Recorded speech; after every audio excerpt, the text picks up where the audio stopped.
Ang mga konseptong dolo at kulpa ay mahalaga sa pag-unawa ng pananagutang kriminal ayon sa batas. Ang dalawang ito ay ginagamit upang tukuyin ang antas ng pananagutan at kabigatan ng parusa. Pareho mang may epekto ang ginawa, ang pagkakaroon o kawalan ng intensyon ay may malaking kahalagahan sa ilalim ng batas.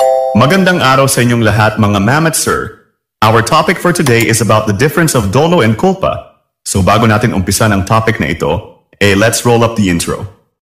Hello ma'am and sir, welcome to RCJ4 TV. Dito sa channel na may pinasimpleng paliwanag pagdating sa mga bagay ng kriminalidad, teorya, batas at iba pa. Kaya kung ganito ang hanap mo, ay mag-subscribe ka na para palagi kang updated sa tuwing may bago akong uploads, so di na natin ito patatagalin pa at umpisahan na natin. Okay, let's start!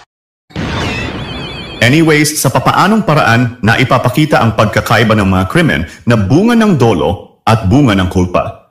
Okay, let's first define these two words. Umpisahan natin sa tinatawag na dolo. Dolo, panlilinlang o pananadya. Ito ay tumutukoy sa isang krimen na ginawa ng may buong intensyon o layunin. Sa ilalim ng pagkilos na ito ay nalalaman ng isang tao na mali ang kanyang ginagawa, pero sinasadya pa rin niyang gawin ito upang manloko, manira o makapinsala sa iba. Next is kulpa, kapabayaan. Ito ay mga krimen na bunga ng walang halong intensyon.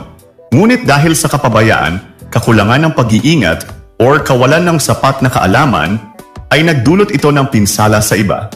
Karaniwan itong walang masamang layunin, pero kulang lang sa tamang pagkilos.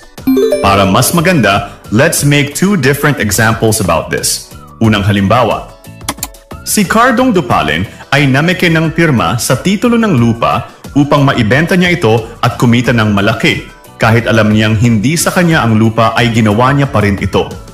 Sa madaling salita, niloko niya ang buyer. Ang ginawa ni Cardong Dupalen ay maibibilang sa tinatawag na dolo or deceit dahil nagpapakita ito ng intensyong mangloko ng kapwa. Pangalawang halimbawa, isang driver ng bus ang nakaaksidente ng tao dahil abala siya sa pagte-text habang nagmamaneho. Hindi niya intensyon ang makasagasa, pero nagkulang siya sa pag-iingat. Ayon sa binasa nating senaryo, ipinakita ang kawalan ng pag-iingat ng driver ng bus, kaya ang ginawa ng driver ay maibibilang sa tinatawag na culpa, or fault or negligence.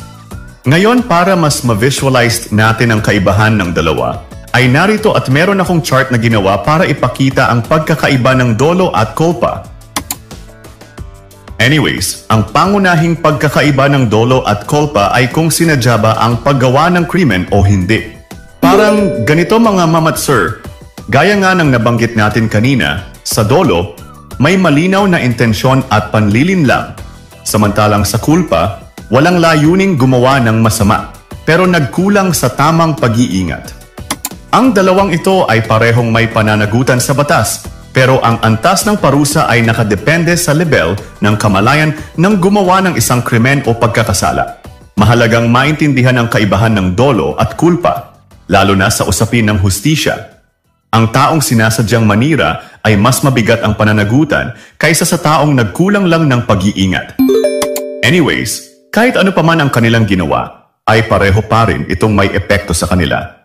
Magkaiba nga lang ng level pagdating sa uri at antas ng parusa na ipapataw ng batas.